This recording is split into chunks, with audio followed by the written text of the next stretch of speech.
Bien, estamos en marcha. Vamos a abordar hoy en nuestro programa un tema que por una parte siempre es actualidad, siempre nos interesa hablar de alimentación y mucho más todavía hablar y desarrollar el concepto de seguridad alimentaria y mucho más aún cuando vamos a hacerlo con un experto, con una persona que nos va a resolver muchas, sin duda, muchas de las dudas que tenemos respecto a este concepto de seguridad alimentaria. Términos como seguridad en cuanto a alimentación se refiere, calidad en cuanto a alimentación se refiere, son cada vez más reconocidos, aceptados y yo diría que incluso exigidos por el consumidor, porque por suerte cada vez tenemos por una parte más información y por la otra nos interesa y nos preocupa mucho más saber qué es lo que comemos y saber sobre todo cómo va a afectar, cómo puede afectar potencialmente todo aquello que comemos a nuestra salud y a nuestra calidad de vida.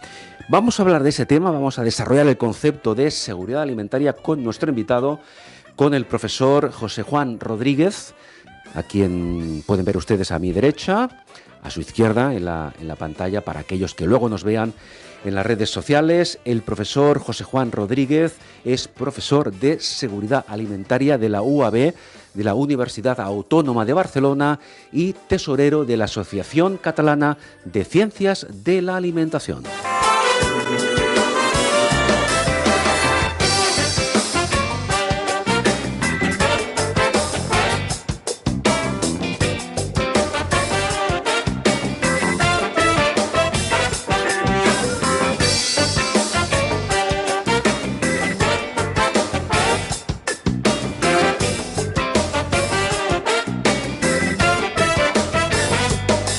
En bones mans. L'entrevista.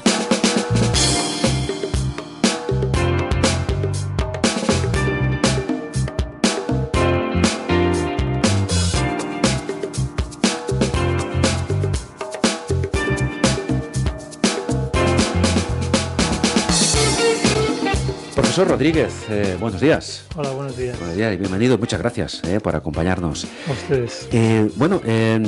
Seguridad alimentaria. Usted es un experto en este tema, ¿verdad? Bueno, entonces, llevo 31 años trabajando en eso. Bien, casi nada. Entonces, yo le voy a hacer una primera pregunta que iremos desarrollando ahora más a fondo. Claro, la pregunta es muy fácil. La respuesta, yo no sé si usted será capaz de condensarla, que seguro que sí, como inicio de nuestra conversación. ¿Podemos estar tranquilos?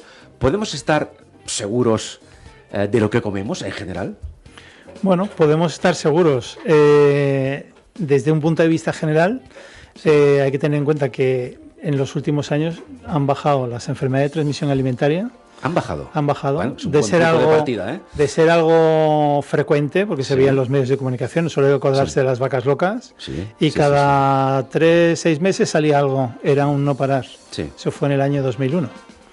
Hoy Que no hace tanto, ¿eh? Que no hace tanto. No hace tanto. 2019 resulta que casi no se habla. Lo que quiere decir que cada vez hay menos enfermedades de transmisión alimentaria. Sí. Sin embargo, en la situación actual, que íbamos muy bien, digamos que íbamos en una curva cayendo, todo el mundo muy Aquello que se contento. dice, progresamos adecuadamente. Exacto, ¿eh? pues, Dicen ustedes los profesores, ¿eh? Depende. Sí, claro. Bueno, hay de todo. Hay de todo. Entonces, Claro. en los últimos años, curiosamente, esa curva que era descendente, es decir, Sí. de mejora, Sí. se ha estabilizado y empieza a subir, lo que quiere decir que estamos empeorando. Algo no Empezamos a estamos empeorar. haciendo demasiado bien. Algo no estamos haciendo bien. Bien, entonces esa progresión en positivo que usted comentaba ahora en estos últimos años, hasta este momento en que parece que hay algo que no encaja, ¿a qué se ha debido? Es decir, ¿cómo ha mejorado el concepto de seguridad alimentaria, sobre todo a nivel del consumidor final? Ujú. Bueno, se ha mejorado mucho porque se han hecho muchísimas cosas. Ujú. O sea, hoy en día todas las empresas tienen que tener unos procedimientos para garantizar que el alimento es seguro.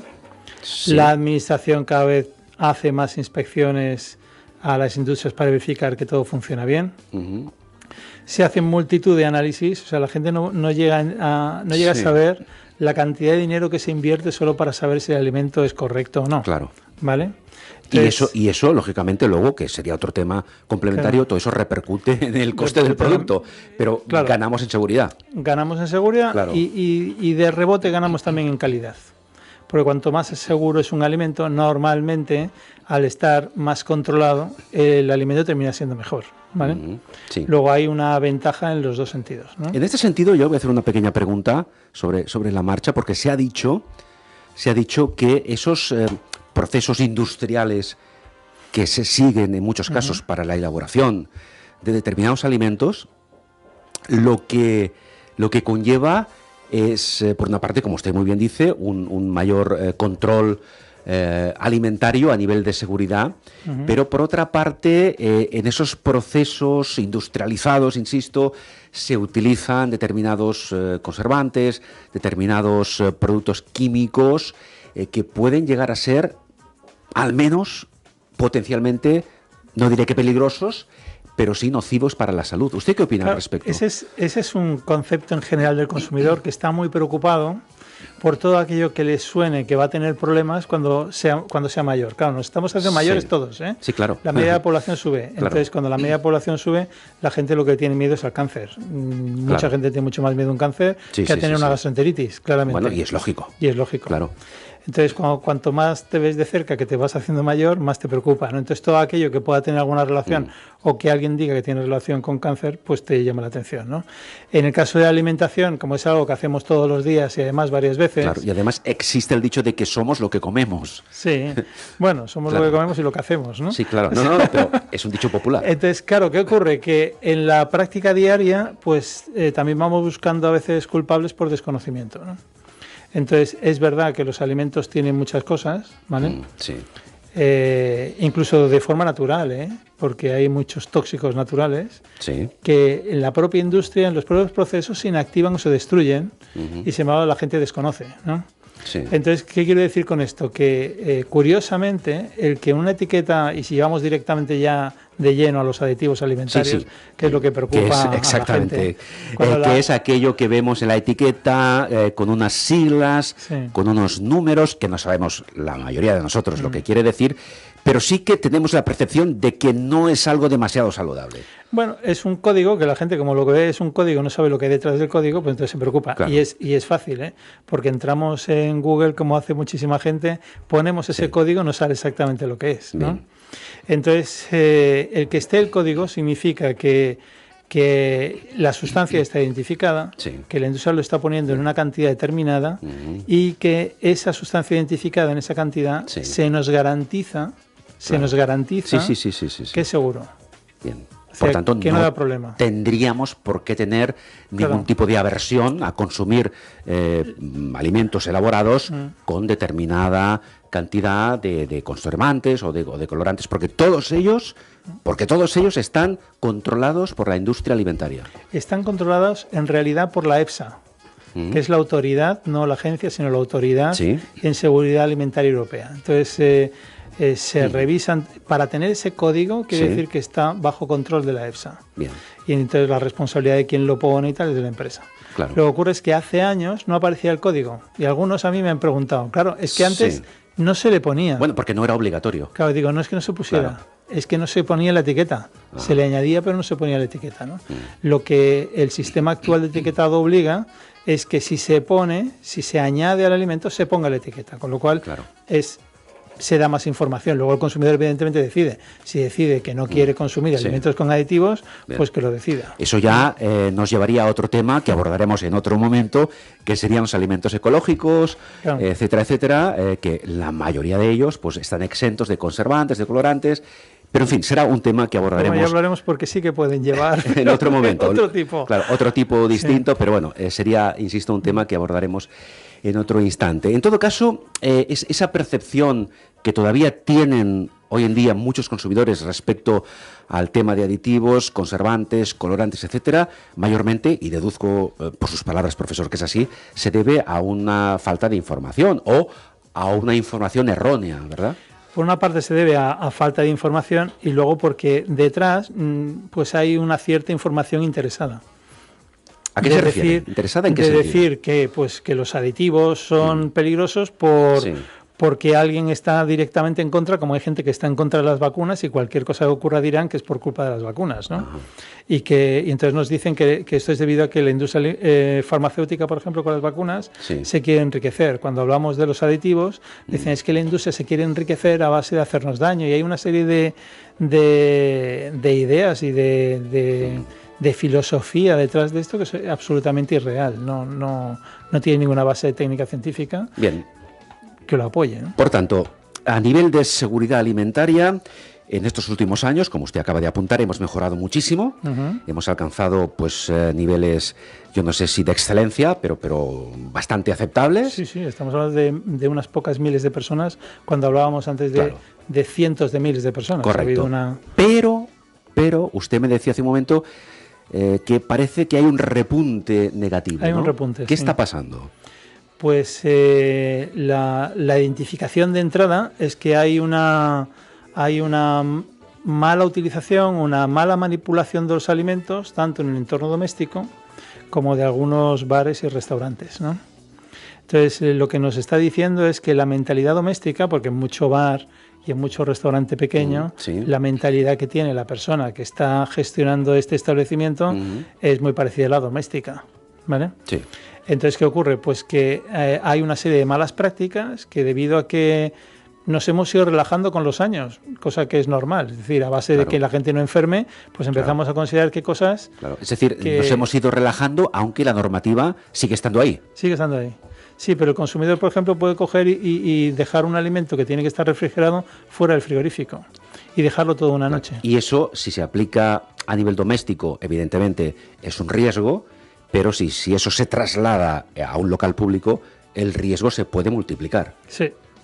Entonces, claro, todo depende un poco de cómo se hagan ese tipo de manipulaciones, ¿no? Ahí entonces, es uno de los puntos de inflexión. Ese es el punto crítico. Ese es uno de los puntos críticos. Y luego, esta cierta relajación. Sí. ¿Qué más? ¿Y la higiene personal? O sea, la higiene personal, perdón, de las personas que manipulan los alimentos. Nos cuesta muchísimo lavarnos las manos. Lo sabemos, o sea, es algo complicadísimo de hacer y es algo complicadísimo de conseguir. Porque de hecho cuando, no sé si recuerda hace no tanto, que teníamos aquí un brote de lo que se llamaba la gripe A. Sí. Que todo el mundo, realmente la gente creía que nos íbamos a morir. Estábamos esperando. Hubo una gran alarma social. Llegó la ola o la onda de la gripe como todos los años y tampoco pasó tanto, ¿vale? Pero sin embargo no hubo una disminución del número de personas afectadas cuando la transmisión se corta lavándose uno las manos. Así de fácil. Así de fácil. Después de todo lo que se dijo, de lo que se publicó, que viene, la gente incluso hubo el mismo número de casos o un poco más, ¿no? Es decir, la gente le cuesta lavarse las manos.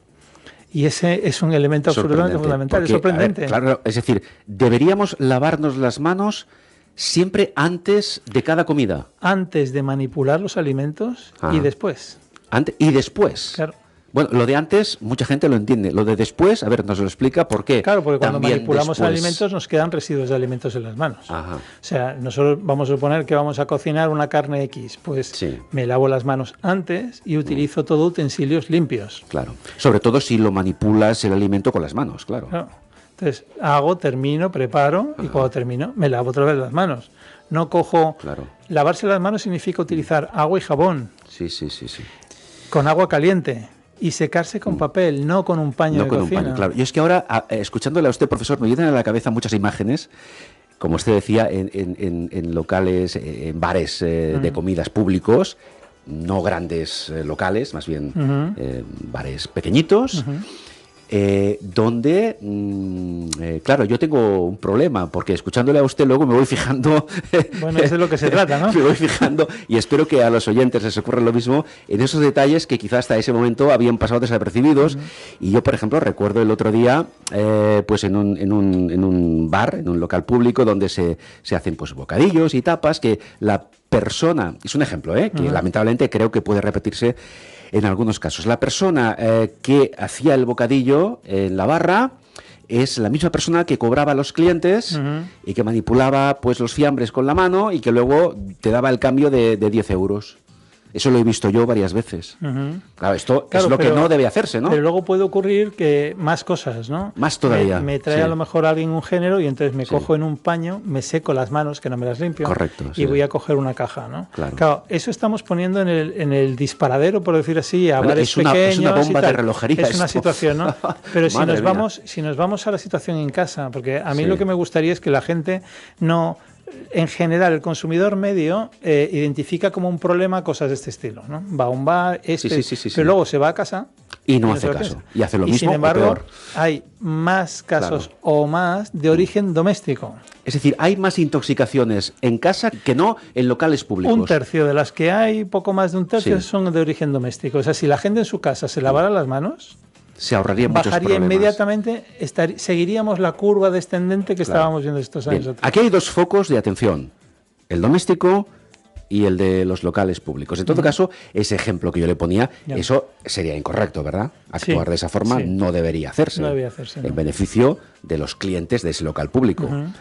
Entiendo, pues, que la normativa vigente, entiendo, pues, que la normativa vigente no permite actuar de esa forma. Es decir, una persona que manipula dinero en efectivo no tendría que ser la misma persona que está manipulando alimentos en la cocina.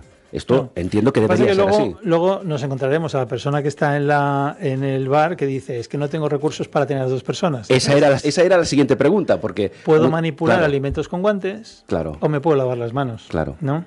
O, bueno, pues alguien se encarga. Es difícil, en fin, es difícil, pero siempre con buena voluntad se llegan a situaciones de equilibrio. Claro, porque lo importante, profesor Rodríguez, es que todo el mundo entienda que nos estamos jugando nuestra salud, en el fondo.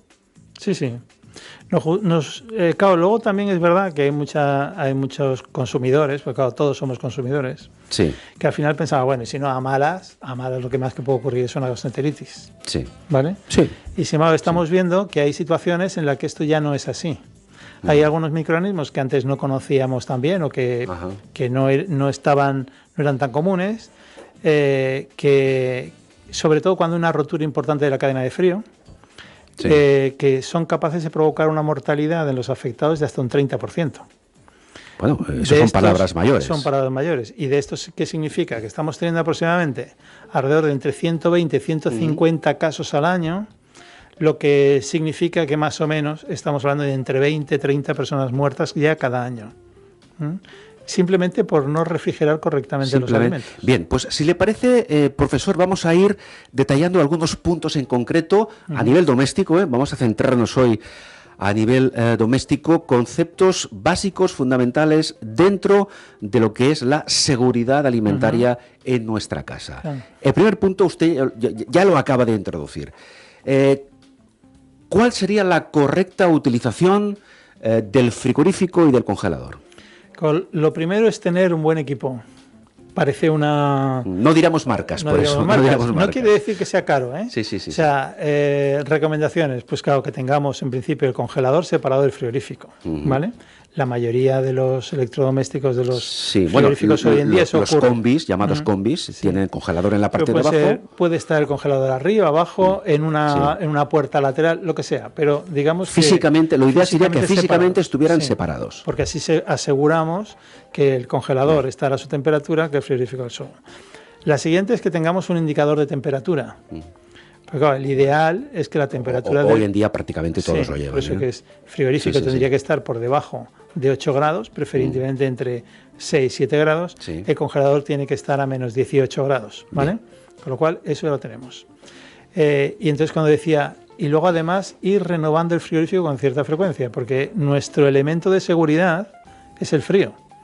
Vamos a hacer la compra una vez a la semana o una vez cada 15 días o cuando sea. Vamos a meter todos los alimentos dentro del frigorífico. Luego entonces necesitamos un equipo que se vaya renovando para que sea muy eficiente en cuanto a ajustar la temperatura. Bien. Luego limpiarlo. ¿Cuándo se limpia? La pregunta es, bueno, ¿y qué hago? ¿Lo limpio todos los días? No, lo limpio cuando se ensucia. Como mínimo, pues al menos ¿Cuándo? ¿Cada 2 meses? ¿Cada 3 meses? Bueno, Depende un poco, también depende un poco, entiendo, del uso que, que se le damos. Claro. Exacto. Pero claro, si se ensucia, lo normal es limpiarlo bien. Y limpiarlo significa también con desinfección. No basta solo con ¿Qué tipo de producto tendríamos que utilizar hoy para desinfectar muchos... el frigorífico por la parte interna? Hoy hay mucho producto químico que funciona como desinfectante y podríamos decir que si limpiamos bien, es decir, si utilizamos algún producto que nos elimina visualmente todos los residuos que nos quedan entre el frigorífico, casi cualquiera puede funcionar. Un peróxido de hidrógeno, por ejemplo, que hay por aquí, o una lejía, por ejemplo, que tiene... Entiendo. Entonces, bien. cualquiera de ellos puede funcionar correctamente. Otro aspecto fundamental, al margen de utilizar correctamente el frigorífico y el congelador, es o son las medidas de control de limpieza doméstica. Sí. ¿Qué parámetros son fundamentales? Hablando... Tenemos 2 áreas sucias muy diferentes en casa. Una es la cocina. En la cocina nos viene la suciedad y las bacterias que nos vienen con los alimentos y con nuestras manos. Yo permítame un inciso. Leí hace un tiempo, usted me corrige si no es correcto, que el lugar de la casa donde se acumulan más bacterias no es el lavabo, es la cocina. Suele ser la cocina. Suele ser la cocina. Bueno, depende de cómo tengamos el baño. Evidentemente. No, ya, pero que es curioso que sea la cocina. Es la cocina. Sí, porque hay mucha humedad, hay mucha temperatura. Claro. Entonces, en la cocina, aunque no tengamos calefacción, por ejemplo, entre el horno, el frigorífico, si hay lavadora o lo que sea, hay muchos elementos que producen calor. Entonces, la cocina siempre suele ser la habitación más cálida, y al ser la más cálida, las bacterias crecen más deprisa. Sí. Entonces, claro, en la cocina, ¿qué significa? Que limpiar bien significa ser consciente de que hay que limpiar, eso es lo primero. Entonces, ¿qué ocurre? Que en muchas cocinas, las superficies de la cocina son, digamos así, entre comillas, agradecidas. ¿Eso qué significa? Que, bueno, tengo una cocina genial porque no se mancha. ¿No se mancha? No veo que se mancha. O se autolimpia. Hay superficies que se autolimpian. Lo que me está diciendo es que no estoy limpiando. Claro. O como ojos que no ven, corazón que no siente, espacio la... Y como las bacterias no pueden verse a simple vista, pues ya tenemos ahí un problema. Y las bacterias crecen cuando tienen humedad, cuando tienen temperatura y cuando tienen tiempo. La comida la damos ya por hecha porque significa que son la suciedad que nos queda por allá. Entonces, solo con que hayan esos factores, las bacterias crecerán. Bien. Entonces, ya tenemos ahí un elemento. ¿Cómo se van las bacterias? Limpiando. Por cierto, que... Y desinfectando. Cuando hablábamos antes de la correcta utilización del frigorífico y del congelador, hay un aspecto fundamental relacionado con el congelador, que es cómo congelar y descongelar correctamente, que no queremos dejarlo esto fuera de tiempo. Claro, aquí es la siguiente, ¿no? Nosotros cocinamos, por ejemplo, en casa y entonces luego lo vamos a congelar. Claro. O compramos un producto fresco y lo congelamos, cosa que pasa con el pescado, puede ocurrir con el pan, es muy etcétera, habitual, etcétera. El consumidor medio cree que en cuanto lo mete en el frigorífico, al cabo de muy poco tiempo está congelado. Y no es así. Puede tardar horas, puede llegar a tardar un día, puede llegar a tardar más. Depende de la temperatura a la que hayamos metido el producto que hayamos metido en el congelador, ¿no? Y supongo que también hay productos que se congelan antes que otros, ¿no? Bueno, todo depende de la masa y de la densidad que tenga. O sea, la densidad es la masa volumen. Quiere decir que si tiene mucho volumen, pero tiene muy poco peso, eso le pasa a un helado. Un helado, la mitad más o menos de lo que tiene un helado es aire. Sí. Entonces, claro, se va congelando, pero el aire no se congela. Claro. Entonces, claro, estará frío, pero no está congelado. Y eso hace que el helado, cuando lo masticamos, sea blando, ¿no? Claro. Entonces, los tiempos de congelación pues pueden variar dependiendo del aire que pueda tener dentro, ¿vale? Si nosotros ponemos, por ejemplo, una botella de agua o una botella de una bebida, la que sea, pues entonces, claro, la densidad sería mayor que en este caso, por ejemplo, la del helado. ¿Qué ocurría? Pues la transmisión del frío pues puede ser... más o menos mayor, depende del material que tengamos, depende de la composición. Pero el ejemplo creo que es muy claro, el helado con aire incorporado, producto menos denso, el agua con menos aire. O poner un trozo de carne, que es mucho más denso, con menos aire. Por tanto, el factor tiempo de congelación será diferente, será distinto en función del tipo de producto. Y luego de la composición que tenga. Pero bueno, más o menos, para no liar la cosa, digamos correcto, que estamos por ahí. Claro, luego,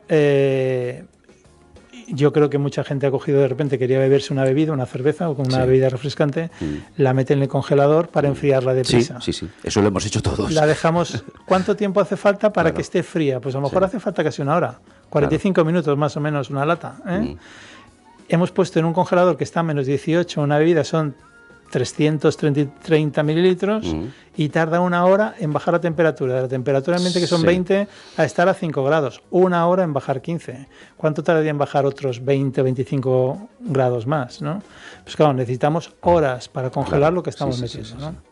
Entonces eso hay que ser consciente. Entonces no podemos congelar alimentos que estén mal, que se nos estén pasando, que ya digamos, uy, es que esto se me va a estropear, lo meten en el congelador. Porque lo que puede ocurrir, entiendo profesor, que lo que puede ocurrir es que cuando ese alimento finalmente se congele, esté ya en mal estado.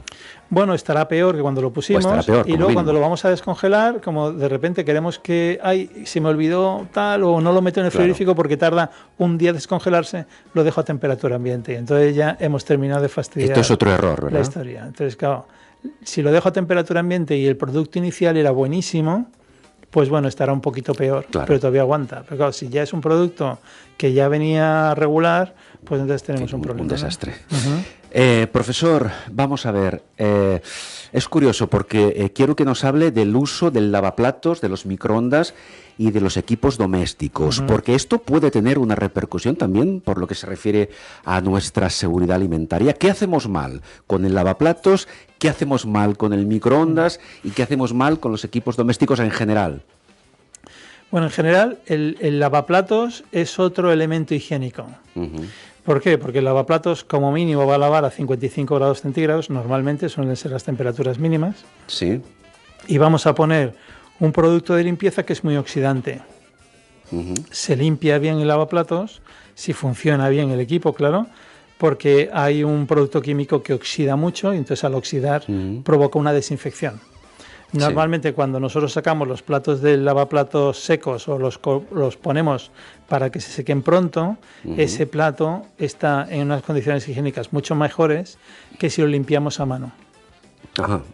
Entonces, el lavaplatos bien organizado, que no queden residuos dentro, claro, porque si en vez de tirar los residuos los metemos todo en el lavaplatos a ver si se limpia solo, pues entonces... Eso no hay que hacerlo, hay que intentar eliminar los residuos primero, antes de todo introducir... hay que tirarlo a la basura. Y una vez que está tirado a la basura, entonces lavamos en el lavaplatos, ¿no? Entonces ese plato queda mucho más higiénico que lavarlo a mano. De hecho, mucha gente cuando lava a mano un plato lo mete en una pila llena de agua y está allí flotando todo. Entonces se convierte en una transmisión de suciedad a veces, aunque no se vea, el resultado es peor que hacerlo con una máquina. Muy bien. Eso en cuanto al lavaplatos. Y del microondas, ¿qué nos cuenta? Y entonces el microondas como calienta, hay gente que cree que el microondas como que hace lo mismo que si nosotros servimos el agua en el fuego. Y entonces decimos, como está caliente se muere todo. No, porque es un calentamiento muy puntual. Entonces, ¿qué quiere decir? Que a lo mejor le vamos a ponerlo 2 minutos y nos lo vamos a comer al cabo de 10-15 minutos. El tiempo de calor que mantiene el producto es pequeño, luego no hay una esterilización, casi el producto se parece mucho al producto inicial. Es decir, poner un alimento en el microondas, no es equiparable a hervirlo. Claro. Son si dos nosotros cosas queremos distintas. Esterilizar o bajar mucho la contaminación de algo en el microondas, lo tenemos que poner con mucha agua, al menos durante 20-25 minutos. Bien. Que hierva en definitiva. Que hierva. Claro. Ahora, ¿qué ocurre? Que sin embargo el microondas tiene una ventaja. Primero, es rápido. Hoy en día todo lo que queremos es que vaya deprisa, que sea efectivo y sobre todo consume muy poca energía. Entonces, hoy en día, desde el punto de vista de sostenibilidad, energéticamente es mucho más recomendable un microondas que utilizar la ebullición del agua. Pero eso significa que tenemos que utilizar energía. Tenemos que utilizar alimentos que tengan una buena calidad y una buena situación higiénica. ¿Vale? Claro, es decir, cuanta mayor calidad tenga ese alimento, más fácil será cocinarlo y mejor resultado obtendremos. Más seguro será hacerlo en un microondas. Claro. Si lo hacemos hirviendo en agua, a veces corregimos todos los errores de conservación que hayamos hecho. Es decir, yo pongo una olla a hervir agua y lo tengo ahí hirviendo durante 25 minutos. Si yo he cometido errores de temperatura, de dejarlo fuera del frigorífico o de descongelarlo mal, etcétera, yo al hervir mato muchos de esos microorganismos, con lo que quiere decir que me corrige errores, ¿no? El microondas no me lo va a corregir. Profesor, al margen del lavaplatos y del microondas, ¿qué otros equipos domésticos pueden tener influencia en nuestra seguridad alimentaria? Pues en principio todo lo que tenga que ver con limpieza y todo lo que tenga que ver con temperatura. Es decir, si nosotros mantenemos una temperatura controlada, por ejemplo, algo como puedo decir, tengo un aire acondicionado y sé que la cocina normalmente nunca me sube de 20, pues el hecho de que la cocina nunca sube de 20 me garantiza unos márgenes de seguridad mayor que si no tengo ningún control. El hecho de limpiar correctamente todo lo que me sirva para limpiar, que puede ir desde aspiradores a cualquier sistema de limpieza, que puede ser una fregona, el cubo, el producto químico, todo eso me ayuda a mantener condiciones de higiene. Y todo lo que sea tratamiento calor, el horno, el cocer, el freír, todo eso entra dentro de mejoras de cara a la seguridad alimentaria, ¿no? Es decir, bacterias, Sí. No, lo que le quería comentar, es decir, más calor, más posibilidad de contaminación alimentaria. Claro, las bacterias lo que hacen es que crecen cuando la temperatura está entre 15, 20 grados hasta casi los 50. Entonces, todo lo que esté en el medio de esa temperatura, que son los 30, 30 y pico, ahí las bacterias crecen. Ahí viven felices. Claro, se pueden duplicar el número cada 10, 15 minutos. O sea, que una hora estando a 30 grados significa que se pueden replicar más o menos entre unas 4 veces. Si hacemos la multiplicación nos quedaríamos asombrados de la cifra. Crecen de forma exponencial y ese es el problema.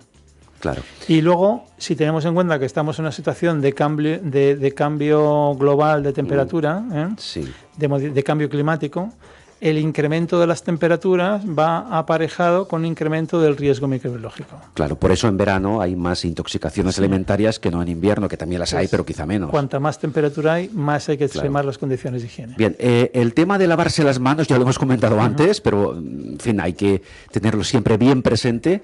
Hay que lavarse las manos, como decía el profesor Rodríguez, antes y después. De comer o de manipular. Y después de cocinar. Y después de ir al baño también. Y después de ir al baño. Hay que lavarse las manos siempre. Sí, con agua caliente y jabón. Con agua caliente y jabón. Con agua solo tampoco sirve. Sola no. El horno convencional. El horno convencional, existen hornos a gas, hornos eléctricos, es lo mismo, no hay diferencia en cuanto al impacto que pueden tener. ¿Qué importancia tiene cocinar con horno o sin horno? El horno, digamos que lo que hace es un tratamiento muy intenso en la superficie. Y normalmente en el horno se va a cocinar piezas completas, ¿vale? Sí. Por ejemplo, un trozo de carne, un pavo, un pollo, tal. Bueno, es lo típico, claro. Sí. Entonces, normalmente cuando la pieza está completa, la contaminación está en la superficie, ¿vale? Luego, al poner en el horno, al recibir mucha carga térmica en la superficie, esa zona es la que recibe más calor, por lo tanto, más bacterias se mueren. Entonces nos encontramos un producto que puede llegar a salir de un horno convencional prácticamente estéril. Entonces es un tratamiento muy higienizante. ¿Vale? Pregunto, profesor, ¿cuanto más tiempo está el producto en el horno, mejor? Claro, aquí hay que llegar al equilibrio entre que esté bueno y que sea seguro. Claro. Si lo secamos hasta el punto que aquello es una especie de estropajo, será muy seguro, pero a nivel de calidad no sirve para nada, ¿no? Bueno, pero buscando el término medio. Pero buscando el término medio, claro, nosotros, esta también es la cuestión, por mucha temperatura que nosotros le demos, por mucha energía que le demos al sistema, mientras esté evaporando agua en el sistema, la temperatura no subirá de 95 grados, ¿vale? Entonces, por eso, generalmente cuando se cocina, hay que ajustar bien las temperaturas del tratamiento, porque me da lo mismo meterle 300 grados que 500 que 400. O sea, mientras esté evaporando agua, no va a haber incremento de temperatura. Pero es mejor dejar el alimento más tiempo a temperatura más baja o menos tiempo subiendo la temperatura. ¿Qué quiero decir con esto? Que yo necesito ponerle algo para que cubra el producto que estoy haciendo en un horno, para que no se seque. Claro. Y para que vaya saliendo poco a poco, el agua de dentro se va haciendo vapor y va saliendo poco a poco, porque eso es lo que me va calentando el producto, ¿vale? Entonces, cuanto más pueda durar el tratamiento, pues más seguro será. Más seguro es. Entonces, claro, si voy a hacer una pieza pequeñita, voy a hacer claro. Sí, no es lo mismo hacer una dorada que hacer un pavo. Algo muy grande, un pavo enorme, ¿no? Entonces todo esto va a depender. Bien, es importante. Ya ven ustedes que los consejos, las informaciones que nos da el profesor, muchas de ellas son de sentido común. Sí. Es decir, no son grandes teoremas científicos, pero ese sentido común nos falla en demasiadas ocasiones, a nivel doméstico sobre todo. Incluso hubo hace unos años que alguien empezó a recomendar la posibilidad de cocinar con el lavaplatos. A ver, eso sí que es algo novedoso. Cocinar con el lavaplatos. Sí. Vamos, ¿Por qué? Explíquenos esto, a ver. Cuando hacemos un tratamiento, o sea, cuando hacemos un lavado con el lavaplatos, sí. En los programas más intensos se puede llegar a 70 grados. Sí. Y en los más suaves estamos a 55, ¿no? Claro, pero perdón, el lavaplatos trabaja con agua caliente. Sí. Entonces, claro, ¿qué hacían? Ponían, por ejemplo, se utilizaba para poner verduras con un poquito de agua y sal o preparados. Incluso alguna albóndiga precocinada, yo he visto que los hacían con algo de aceite y tal. Lo meten en el lavaplatos a una temperatura de en torno a 60-70 grados. Sí. Y claro, va a estar dentro del lavaplatos a lo mejor 2 horas y casi tiene 1 hora de tratamiento, ¿no? Entonces se hacía lo que nosotros llamamos una pasteurización, es decir, un tratamiento suave. No hay ebullición, pero suficiente como para controlar microorganismos. ¿Y eso es saludable? Y eso no ha tenido demasiado éxito porque luego la verdad es que la verdad es que no, porque es la primera vez que oigo que se puede utilizar el lavaplatos para cocinar. Hubo un tiempo que incluso hubo anuncios en televisión, Sí. No recuerdo de qué era que salía. Como anécdota quizá está bien, pero usted tampoco lo recomienda, ¿verdad? No lo hago. Pero claro, la carga de calor, la cantidad de calor que recibe es pequeña, pero en la práctica, si nos lo podemos analizar, podría ser suficiente si luego se refrigera correctamente, ¿no? Claro. Profesor, realmente es muy interesante todo lo que usted nos cuenta. Estaríamos mucho más tiempo hablando, pero vamos a dejarlo aquí por hoy, si le parece, y en una próxima ocasión, ya lo avanzamos, hablaremos de los productos ecológicos, biológicos, que hay matices ahí a comentar, si le parece. En general, y con esto concluimos, una reflexión final. ¿Cómo resumiría usted todo lo que nos ha comentado cara a las personas que nos van a ver, que nos van a escuchar, que son personas que cocinan en casa, que comen en casa? ¿Qué norma general les diría usted para evitar, en la medida de lo posible, pues algún tipo de problema que se origine en una intoxicación alimentaria por no haber tenido pues esos mínimos elementos de cuidado con todo el proceso de manipulación de los alimentos? Un mensaje final. Pues mire, le voy a dar 3, pero todo resumido en uno. Tres en uno. Sí. 3 en 1. El primero es que lo de la seguridad alimentaria y a escala doméstica realmente es un problema, y es un problema que tenemos delante, y más todavía con el cambio climático. O sea, que no es algo que estemos diciendo que sea una tontería, sino que lo tenemos es importante. Lo segundo, sentido común. Sentido común es, todos sabemos lo que está limpio y lo que no está limpio. Entonces, la higiene es el elemento fundamental, ¿vale? Bien. Higiene y temperatura, ¿vale? Higiene y temperatura. Y después de lo del sentido común, sobre todo no tener pereza.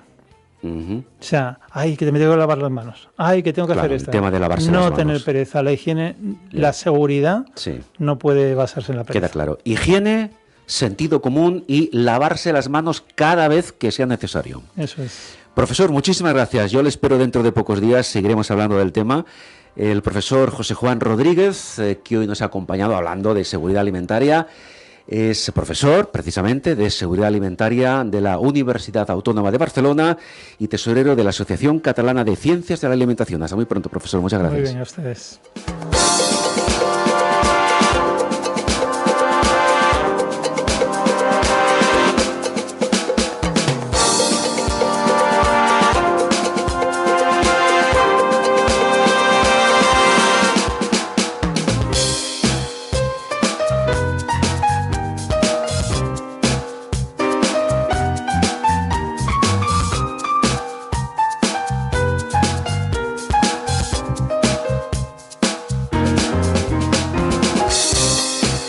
Amb bones mans, amb Carles Aguilar.